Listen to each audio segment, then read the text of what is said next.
Na maneno yalikuwa ni mengi, ni kama hivi watu wengi tulikuwa tunafahamu kwamba huenda Simba wasije uwanjani kwenye mchezo wa siku ya hii leo, lakini kwa taarifa tu ni kwamba mechi kama kawaida ipo na tayari wameshaandaa kikosi ambacho kinakwenda kupambania moja kwa moja alama 3 ambazo zitamua hatima yao ya ubingwa ndani ya msimu huu. Na kama watapoteza, ya maana kwamba Simba watakuwa wameondoka kapa tena kwa mara nyingine ndani ya msimu huu. Ya maana kwamba watakuwa wamepoteza ligi kuu, watakuwa pia wamepoteza kwenye upande wa kombe la FA la Tanzania pamoja na kombe la shirikisho kwa upande wa Afrika. Tayari Mwalimu Fadlu Davis ameshaandaa jeshi lake ambalo linakwenda kupambania alama 3 mbele ya klabu ya Yanga. Kwa upande, kabla sija kwenda kukutazamia hapa kikosi, nikukumbushe tu hii hapa ni Swahili Media. Kama bado hujaweza kusubscribe, basi nikuombe subscribe ili tuwe pamoja siku zote. Mimi naitwa Chicharito. Karibu tuweze kuangazia hapa kikosi kwa upande wa klabu ya Simba kulingana na kile ambacho Mwalimu Fadlu Davis ameandaa jeshi lake. Golini yupo Musa Pinipini Kamara. Tunafahamu kwa upande wa Musa Kamara ana uwezo wa kusoma mchezo mapema, lakini pia ana ujasiri kwenye mipira ya hatari. Kwa upande wa kocha, atakuwa akitaka kumtazama zaidi kwa Musa Kamara kuanzisha mashambulizi ya chini, lakini pia kuondoa hatari kwa haraka zaidi pale ambapo inaonekana kwamba ni shida. Ya maana kwamba Musa Kamara ndiye ambaye tunasema kwamba atamua hatima ya Simba kutokufungwa ama wafungwe. Lakini pia kwenye upande wa beki ya pembeni kulia yupo Shomari Kapombe. Kwa upande wa Shomari Kapombe atakuwa anapanda zaidi kusaidia mashambulizi, lakini pia hubaki kwa nidhamu ya ulinzi kulingana na kasi ya mawinga wa Yanga. Lakini pia mara nyingi atakuwa akishirikiana na winga wa kulia ili kuanzisha pressure kwenye eneo la pembeni. Tunafahamu kwa upande wa Shomari Kapombe ni mzoefu, lakini pia ni mpiganaji wa kweli, ana uwezo mzuri wa kupiga cross, lakini pia ucheza kwa akili na ustadi mkubwa. Wakati huo pia Mohamed Hussein Zimbo Jeyara atasimama kwenye eneo la beki ya pembeni kushoto. Atakuwa akipewa majukumu ya kushambulia na kuzuia akiwa mlinzi wa pembeni kwenye eneo la kushoto. Atakuwa akipanda na kushuka kwa haraka. Mara nyingi atakuwa ana overlap, lakini pia kwenye eneo la kushoto. Tunafahamu ni mchezaji ambaye ana nguvu, lakini pia cross zake zimekuwa na macho kweli kulingana na vile ambavyo amekuwa anacheza. Ni beki ambaye tunasema kwamba amechangamka kulingana na vile ambavyo amekuwa anacheza. Lakini pia kwenye eneo la mabeki wa katikati yupo Chefondo Malone.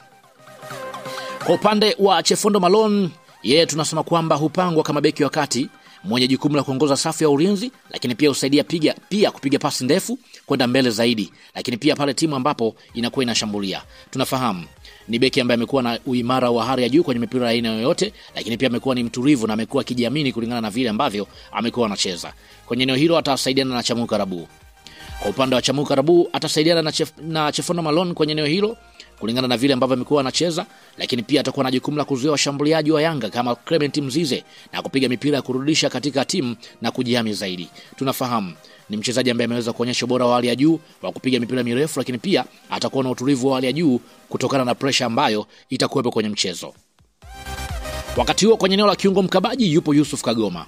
Yusuf Kagoma tunasema kwamba upanga kama kiungo wa kuzuia, anayesafisha mbele ya mabeki, lakini pia huvunja mashambulizi ya adui na kuwalinda mabeki wakati. Tunafahamu ni mchezaji ambaye amekuwa akipiga kazi kweli, ni mpiganaji na mwenye nidhamu ya nafasi. Hucheza kwa kupokonya na kutuliza pressure kwa upande wa Simba, lakini pia na kuanzisha mashambulizi.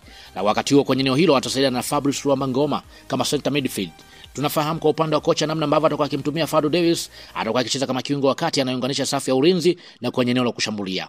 Tunafahamu atakuwa akitoa pasi za mbele, lakini pia kuongoza midundo ya mchezo na kusaidia kushambulia. Tunafahamu ana akili ya uchezaji wa kisasa, ni mtaalamu wa kupiga pasi sahihi na kupunguza pressure. Wakati huo pia Jean Charles Ahoua atakuwa kwenye eneo la kiungo mshambuliaji. Yeye kwa upande wake Mwalimu Fadlu Davis atakuwa akimpanga nyuma ya mshambuliaji akitengeneza nafasi za magoli na kusaidia kupiga mashuti ya mbali, lakini pia atakuwa akishiriki kushambulia kupitia maeneo katikati. Tunafahamu ni kiungo mwenye ubunifu mkubwa wa pasi za mwisho, lakini pia kucheza kwa akili zaidi. Ni mmoja wa wachezaji ambao wanaweza kubadilisha mchezo kulingana na ni mzuri zaidi kwenye mipira iliyokufa. Wakati huo pia kwenye eneo la winga pembeni kulia yupo Kibu Dennis. Kwa upande wa Kibu Dennis atakuwa akipanga zaidi kushambulia kupitia pembeni kwa kasi. Dribble zake na cross zake amekuwa ni mzuri zaidi, lakini pia atakuwa akirudi kwenye ulinzi pale ambapo atakuwa akihitajika. Tunafahamu ni winga ambaye ana kasi, dribble ya hali ya juu, ana uwezo wa kufunga. Kwa hiyo Yanga watakuwa kimtizama zaidi Kibu Denis kulingana na kile ambacho amekuwa anakitoa ndani ya kikosi cha Simba.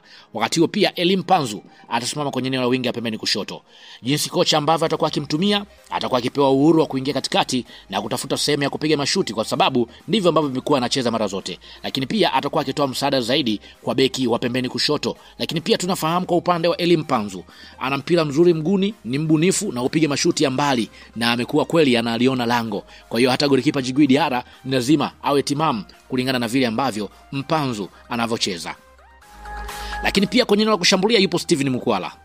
Steven Edese Mukwala kwa upande wa kocha atakuwa akimpanga kama mshambuliaji wa kati mwenye jukumu la kufunga mabao, kushikilia mabeki na kuleta pressure kwenye safu ya ulinzi wa klabu ya Yanga. Mara nyingine atakuwa akijitoa pembeni na kuacha nafasi kwa viungo wa mbele. Tunafahamu ni mchezaji ambaye ana kasi na uwezo wa kupiga mashuti kwa nguvu, lakini pia hata mipira ya vichwa amekuwa ni mzuri, lakini pia ni mchezaji ambaye amekuwa akitegemewa kwenye mechi kubwa kulingana na vile ambavyo amekuwa anacheza.